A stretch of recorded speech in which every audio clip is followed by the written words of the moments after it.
नमस्कार, इन खबर में आपका स्वागत है। मैं विद्याशंकर तिवारी हूँ। छत्तीसगढ़ के कभी बादशाह रहे पूर्व मुख्यमंत्री अजीत जोगी और उनके बेटे अमित जोगी दोनों बहुत बुरे फंसे हैं। अभी पिछले दिनों अजीत जोगी के खिलाफ जो है जाति को लेकर के जो मामला दर्ज हुआ था वो निपटा भी नहीं था ठीक से कि उनके बेटे अमित जोगी को गिरफ्तार कर लिया गया है। उन पे भी ठीक वैसे ही आरोप है। दरअसल अजीत जोगी जो हैं वो शुरू से ही विवादास्पद रहे हैं, पूर्व IAS अधिकारी हैं। उनको जाति को लेकर के विवाद काफ़ी पुराना है कि वो जिस कम्युनिटी से होने का दावा करते हैं उस कम्युनिटी से हैं नहीं। लिहाजा सबसे पहले जो मामला आया वो अजीत जोगी का आया कि उनके खिलाफ जो कमेटी बनी थी और जो उसने जांच पड़ताल करके अपनी रिपोर्ट दी उसमें पाया गया कि उन्होंने अपने गलत जाति का जो प्रमाण पत्र दिया वो गलत दिया। इसके बाद छत्तीसगढ़ अनुसूचित जाति, जनजाति एवं पिछड़ा वर्ग सामाजिक स्थिति के प्रमाणीकरण विनियमन अधिनियम 2013 की धारा 10(1) के तहत मामला दर्ज किया गया और इस तरह से जोगी जो है वांछित हो गए, क्योंकि वो जिस अनुसूचित जनजाति से अपने को बताते हैं उससे वो हैं नहीं। ये मामला अभी चल ही रहा था, इसमें अभी उनकी गिरफ्तारी नहीं हुई है अजीत जोगी की। कि इसी बीच ये खबर आई कि उनके बेटे जो अमित जोगी है, जब वो मुख्यमंत्री हुआ करते थे तो कहते थे कि अजीत जोगी मुख्यमंत्री हैं और मिनी CM जो है अमित जोगी ही माने जाते थे।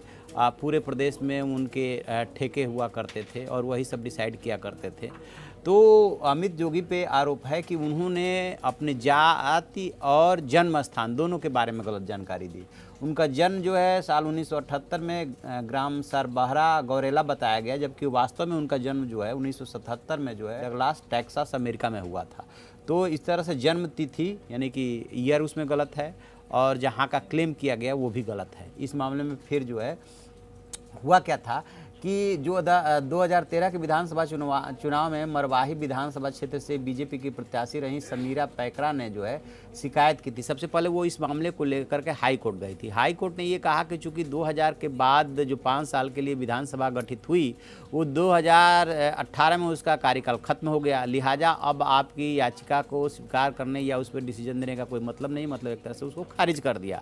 इसके बाद से उन्होंने जो है इसमें थाने में रिपोर्ट दर्ज कराई और उस रिपोर्ट दर्ज कराने के आधार पे कि उन्होंने जो 2013 में शपथ पत्र दिया था उसमें जो अपना जन्म स्थान और जो तिथि बताई, साल बताया, वो सब गलत था और शपथ पत्र में गलत जानकारी देने के आधार पे उनके खिलाफ धारा 420 के तहत मामला दर्ज करके और गिरफ्तार कर लिया गया। तो अमित जोगी की गिरफ्तारी से पहले काफ़ी नौटंकी हुई वहाँ पर, जैसा कि राजनेताओं की गिरफ्तारी के मामले में होता है। उन्होंने नाटकीय ढंग से अपनी गिरफ्तारी भी दी और अब जो है दोनों का मसला अब एक तरह से कोर्ट में जाएगा। तो जोगी परिवार ये आरोप लगा रहा है कि जो भूपेश बघेल की सरकार यानी कांग्रेस की सरकार है वो बदले की भावना से कार्रवाई कर रही है। अजीत जोगी कभी कांग्रेस में रहे, अर्जुन सिंह उनको लेकर के राजनीति में आए थे, इंदौर के वो कलेक्टर हुआ करते थे, वहाँ से उनकी जान पहचान हुई थी।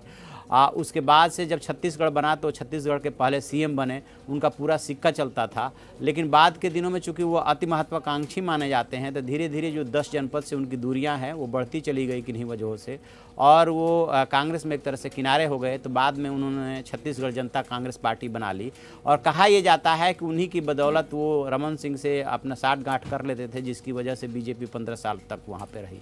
और कांग्रेस ने जब इसको समझा तब तक बहुत देर हो चुकी थी, लिहाजा उनसे किनारे कर लिया। भूपेश बघेल जो है सामने आए, प्रदेश अध्यक्ष रहे, उसके बाद वो मुख्यमंत्री बने और जब संघर्ष किया तो कांग्रेस जीती भी वहाँ पे।